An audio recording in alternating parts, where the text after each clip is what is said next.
یا ایھا الذین آمنوا لا تتبعوا خطوات الشیطان، اہل ایمان شیطان کے نقش قدم کی پیروی نہ کرو۔ ومن یتبع خطوات الشیطان، جو کوئی بھی شیطان کے نقوش پا کی پیروی کرے گا فإنہ یأمر بالفحشاء والمنکر، تو شیطان تو اسے حکم دے گا، وہ تو حکم دیتا ہے بے حیائی کا اور منکر کا، بری بات کا۔ ولولا فضل اللہ علیکم ورحمتہ، اور اگر نہ ہوتا اللہ کا فضل اور اس کی رحمت تمہاری شامل حال، ما زکا منکم من احد ابدا، تم میں سے کوئی ایک انسان بھی کبھی پاک نہ ہو سکتا۔ اللہ تعالیٰ کا فضل ہے، اللہ کی رحمت ہے۔ ایک شخص سے غلطی ہو جاتی ہے، اللہ پردہ پڑا رہنے دیتا ہے تو اس کے اندر اصلاح کا مادہ پیدا ہو جاتا ہے۔ ایک دفعہ آدمی ننگا ہو جائے تو پھر ڈھیٹ ہو جاتا ہے۔ اس سے یہ کہ اللہ تعالیٰ جو ہے ان چیزوں کے اندر اس کی بڑی حکمت ہے کہ اگر کوئی غلطی ہو گئی ہے فوراً نہیں پکڑتا، وہ اس کو مہلت دیتا ہے اصلاح کرے۔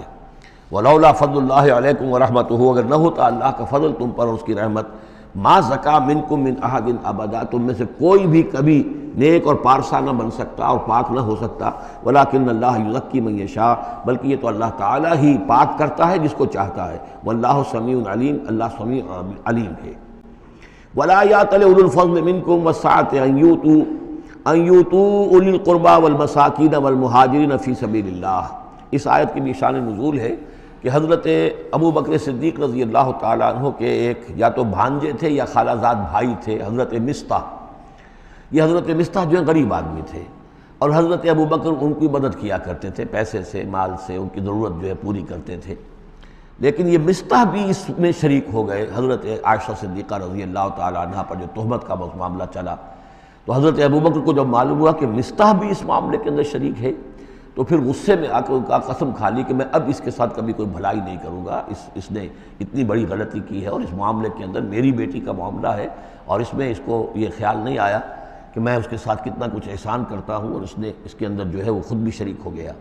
اس پر اللہ تعالیٰ کی طرف سے گرفت آ رہی ہے کہ نہیں ابو بکر یہ ٹھیک نہیں ہے، جو بھی اس سے غلطی ہوئی، لیکن تم جو نیک کام کر رہے تھے اس کا کیوں قسم کھاتے ہو کہ اس کے اندر تم مدد نہیں کرو گے۔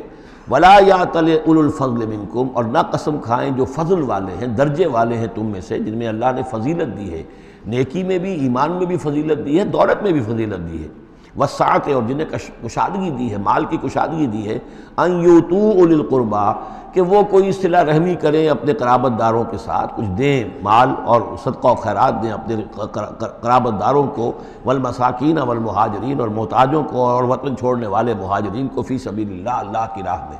تو یہ قسم نہ کھائیں۔ ولیعفوا ولیصفحوا، انہیں چاہیے کہ معاف کر دیں اور درگزر سے کام لیں۔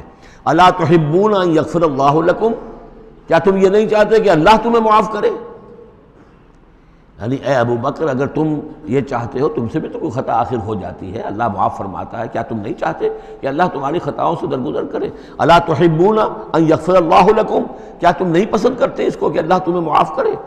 اس پر اس آیت کو سنتے ہی حضرت ابو بکر صدیق کے الفاظ یہ نقل کیے گئے، بلا یا ربنا انا نحب، کیوں نہیں پروردگار، ہم ضرور چاہتے ہیں کہ تو ہمیں معاف فرما دے۔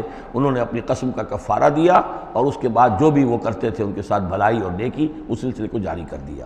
واللہ غفور رحیم، اور اللہ تعالیٰ غفور ہے اور رحیم ہے۔